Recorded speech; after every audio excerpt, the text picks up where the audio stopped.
Hello guys, we're getting to a Dead Rising video. I just recently got into the Dead Rising franchise, and man, I've missed out, man. This is a one hell of a fucking franchise.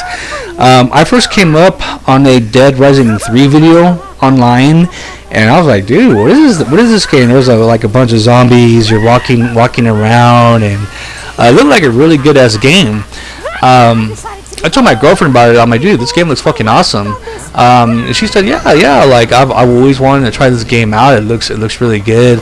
But you should check out the Dead Rising 1 remastered version, which came out in 2024. I was like, fuck it, I'm just going to go ahead and check it out and buy it, whatever, so I can go ahead and share it to her, and we can both play also. But anyway, I first started playing this, and my god, guys, I was so addicted to this game, so addicted. I really couldn't stop playing it. I really couldn't believe what I was playing. It was actually like super fun, and it's kind of like humorous. It's kind of, in a way, stupid. It's like stupid fun. But yeah, I had a lot of fun playing this, man. What's cool is in this version, other than the graphics are really good on this. The graphics are definitely a updated version from I think it came out in 2007.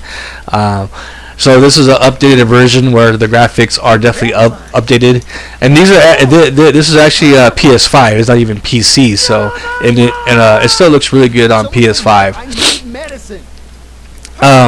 But another thing I noticed was in this version, every time you went somewhere, it saved, and I thought that was a really cool option. I think I played the OG one for just a little bit. I didn't really play it for too much, but they didn't really have that type of save option. I know that you had to go to like a restroom every time that you saved, and with this version, it didn't. You didn't necessarily have to do that. Every time when you went somewhere, it saved. Plus, you could also manual save when you went to like a restroom or something. So it really did help out. It made the game a lot more pleasant. It made the game less tedious. And I really felt that this game really needed it, because I think if I did play it in 2007, I would have been a little stressed from saving it every single time. But who knows? I wasn't there playing it back then. And what I've also noticed that the story on this game is really, I actually got really into the story. There's multiple endings, which I think is fucking awesome. There's multiple endings to this. The graphics just look amazing on this. This is just a PS5 too. It's not even PC, but the graphics just look fucking awesome. The cycles are fucking awesome. Each cycle is really cool.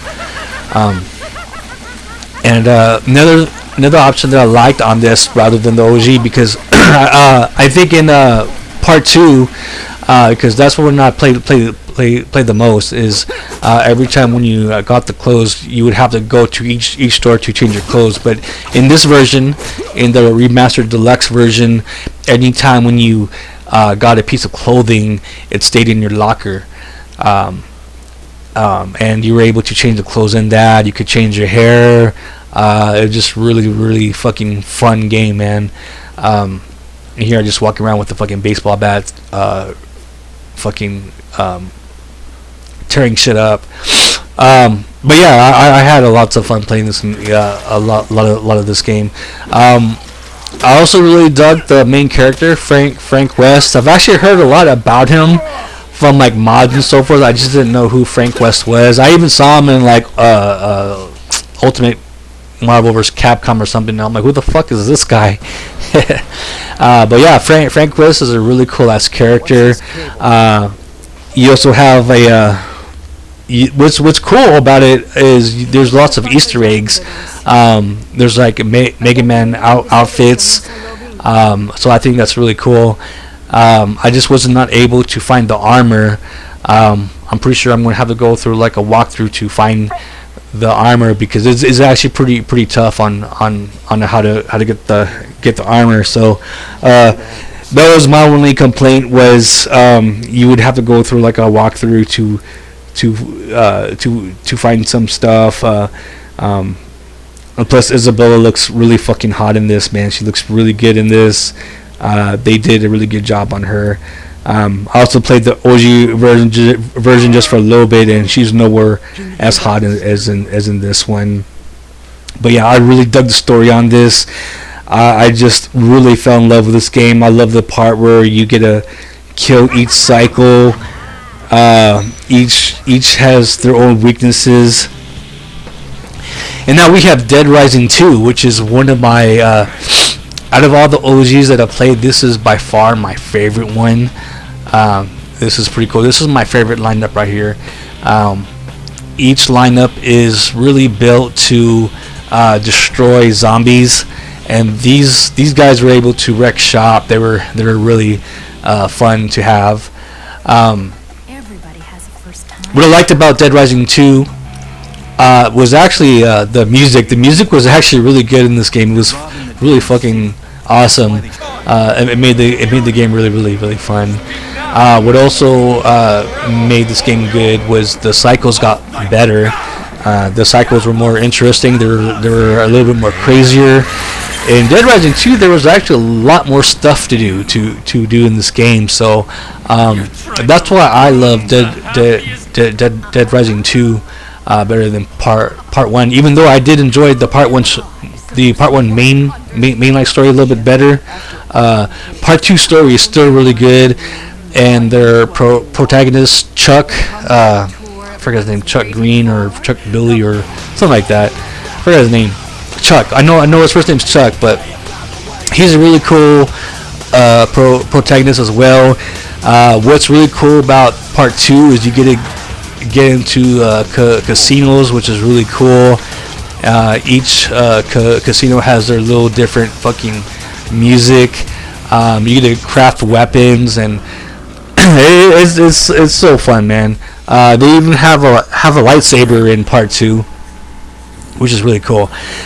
Just had an extreme blast. I was playing this game after the Dead Rising Deluxe remastered, and I had a shit ton of fun playing this.